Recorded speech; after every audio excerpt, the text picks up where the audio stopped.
Well, good evening. Hope you've had a fantastic day so far. I had a pretty good day. I got a big haul of carrots out of the garden. I'm just got them in the fridge smart container. I'm gonna take them out to the fridge in the shop. Yesterday's video was about, well, I asked the question in the title. I didn't ask it in the content of the video. I asked the question in the title, do you really need a tractor on your homestead? And you'll know if you watched that video, that was kind of the end of it.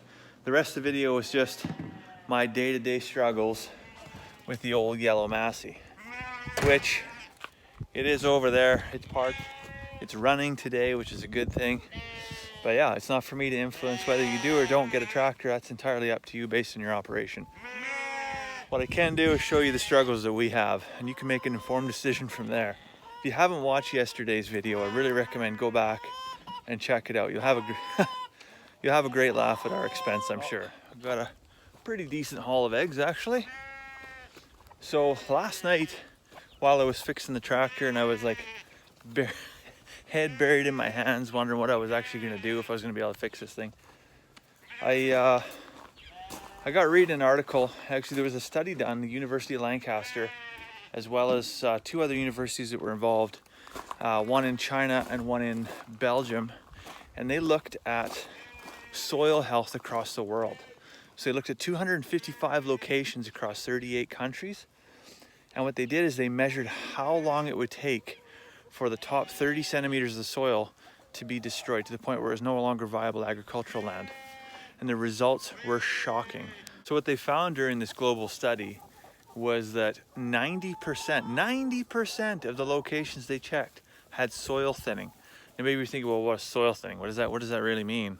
Well, what that really means, so 16% of the locations they did the tests on, they said that the soil had thinned so badly that it was viable as agricultural land for less than a century, with the average only being 60 years. Now we're talking like a human lifetime. Like we're talking like our grandkids.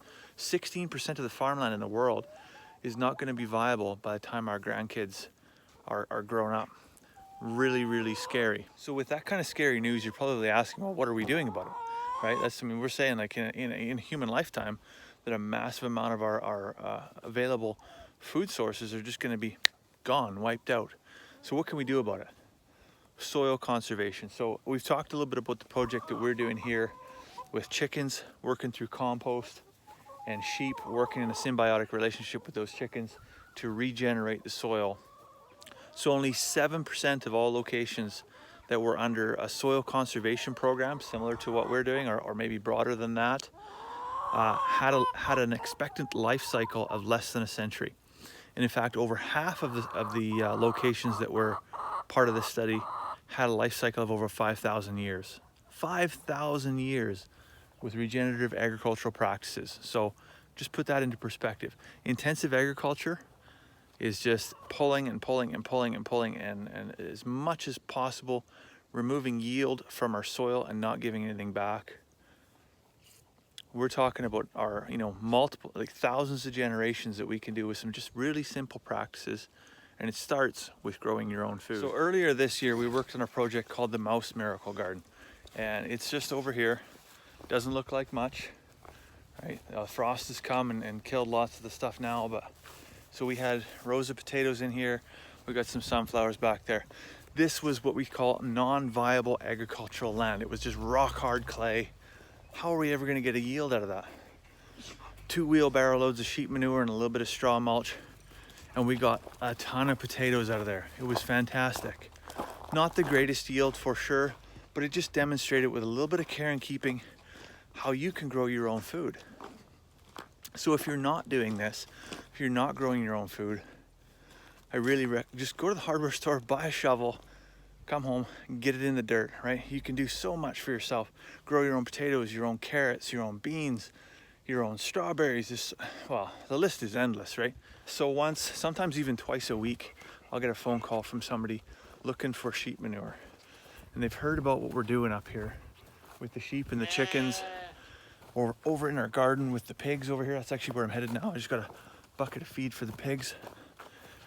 And it's the secret's getting out, right? The land that we're working on is crying out for nutrition. It's like this half-starved orphan that we've just been taken advantage of for so many generations, and it's now coming back to bite us. So you'll be very pleased to know, if you remember from a few weeks back, we had a pig that wasn't feeling very well, had a bit of an upset tummy, some diarrhea. We got that little pig, a little pig that stayed home. Got her back in with the rest of the pigs here now this evening, so I'm very happy about that. Pigs are social creatures, much like humans, right? They don't like to be off by themselves or secluded, so glad to get her back as part of the family there. So it's good, it'll be good for her. The other thing I'm pretty excited about is seeing how much work these pigs are doing in the garden. So you'll recall from the spring how we did add a few soil amendments, some aged cow manure and horse manure and a little bit of old bedding, some organic material basically, and worked it into the garden.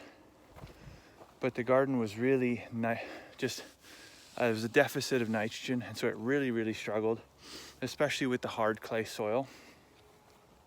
So although we got quite a bit of food out of the garden, I won't complain at all, but it's not really, it's not as good as it could be.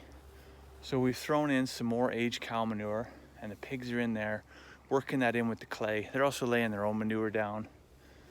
And then I'm gonna take the chicken manure in the spring, the chicken manure out of the chicken house, that's gonna go in there and get mixed in. I have 5 more tractor bucket loads of aged sheep manure that are going to go in this fall and probably get tarped in, so that it can sit there and the worms can work away at it. And I'm hoping next year we can have a real bumper yield. Anyways, if the Mouse Miracle Garden didn't convince you to grow your own food, I really don't know what will, because we literally chuck some potatoes in the ground and just natural rainfall. Every once in a while, I was on my way by, I would pluck a couple of weeds here and there, but really very little attention. Our main garden, actually, well, you can see how much the weeds came up in there. Like, the weeds just owned that garden. They kind of took over, and I think that impacted our yield. I actually made a whole video on that too, prior to the weeds taking off, about the importance of weed in your garden, and then it happened to me. So it kind of got away on us, which was fine, because I mean, we weren't going to spend a ton of time chiseling weeds out of the clay anyways. So now, if you're not growing your own food, you've obviously heard me encourage you to do it. There's some things to consider when you are doing it. So if you look at the way we did set up our garden, we are on a hill. It's no secret, we're on the side of a hill, and so we have a lot of water shear that strips nutrients, it strips topsoil off. We've seeded grass. Now, I hate grass. I think grass is the biggest scam ever. Grass is a noxious weed that we plant, and then we have to kill everything around it to let it survive, and we have to water it, and we have to prune it and maintain it. And it's the biggest farce out there. But what it does do really well is reduce soil erosion. So we planted a big area of grass right in front of the garden, and then when we plowed our rows, we plowed them against the grain, so to speak. So at 90 degrees to the angle of the hill, so that it actually captures water and slows it down, and then the plants can use that moisture, as opposed to going with the grain and allowing the water to just run and strip and take the nutrients for a wild water slide ride down the hill into the bottom. So we're also doing that same thing right here with the sheep, because they're on the side of the hillside here, so we're bale grazing to help build the organic material in the soil. They're laying down their manure. The chickens are digging through the manure, they're eating the fly larvae, they're spreading the manure out and mixing it in with the soil. And then in here I've got my compost, which you can see they've got leveled off perfectly. This is a good water retention source right here, slows that water down.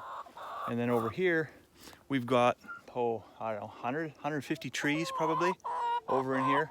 So it captures a lot of that water and slows it down before it really drops off the side of the hill and starts robbing all those nutrients and taking them away. Anyways, it's definitely worthwhile heading out to your yard with a shovel, sink it in the ground, check your soil condition, right? Because there's so much you can do, not only to build your soil, but also to build your soil's health. This is something you're interested in, don't forget to go down below, hit that subscribe button. We've got a bunch of videos where we talk about, soil health, regenerative agriculture, working with animals, right? Not just having the animals here. These guys actually work. They actually sing for their supper.